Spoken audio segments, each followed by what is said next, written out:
Bismillahirrahmanirrahim. Assalamualaikum warahmatullahi wabarakatuh. Perkenalkan, nama saya Nur Hikmah, kelas PAI 3D, selaku pemateri kedua dari kelompok keempat.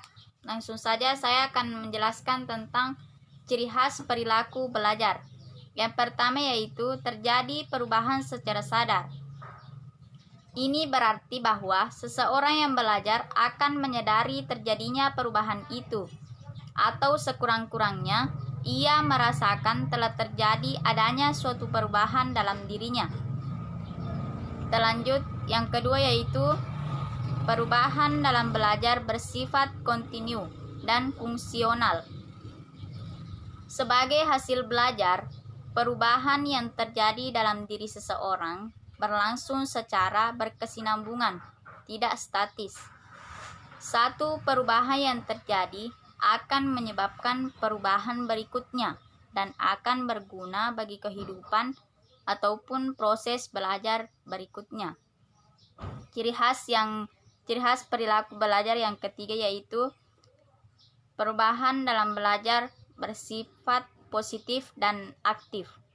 Dalam perbuatan belajar, perubahan-perubahan itu senantiasa bertambah dan tertuju untuk memperoleh sesuatu yang lebih baik dari sebelumnya. Dengan demikian, semakin banyak usaha belajar yang dilakukan, makin banyak dan makin baik perubahan yang diperoleh. Perubahan yang bersifat aktif artinya bahwa perubahan itu tidak terjadi dengan sendirinya, melainkan karena usaha individu itu sendiri. Adapun ciri khas perilaku belajar yang keempat yaitu perubahan dalam belajar bukan bersifat sementara. Perubahan yang bersifat sementara atau temporer terjadi hanya untuk beberapa saat saja, seperti berkeringat, keluar air mata, bersin, menangis, dan sebagainya. Tidak dapat digolongkan sebagai perubahan dalam arti belajar. Perubahan yang terjadi karena proses belajar bersifat menetap atau permanen. Ini berarti bahwa tingkah laku yang terjadi setelah belajar akan bersifat menetap atau permanen. Adapun ciri khas perilaku belajar yang kelima yaitu perubahan dalam belajar bertujuan atau terarah.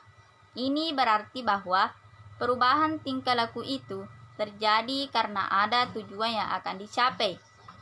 Perbuatan belajar terarah kepada tingkah laku yang benar-benar disadari. Ciri khas perilaku belajar yang keenam yaitu perubahan mencakup seluruh aspek perubahan. Perubahan yang diperoleh oleh seseorang setelah melalui suatu proses belajar meliputi keseluruhan tingkah laku. Jika seseorang belajar sesuatu, sebagai hasilnya, ia akan mengalami perubahan tingkah laku secara menyeluruh dalam sikap, keterampilan, pengetahuan, dan sebagainya. Itulah materi kedua dari kelompok kami dan akan dilanjutkan kepada Saudara Muhammad Sabir selaku pemateri ketiga dari kelompok keempat. Assalamualaikum warahmatullahi wabarakatuh.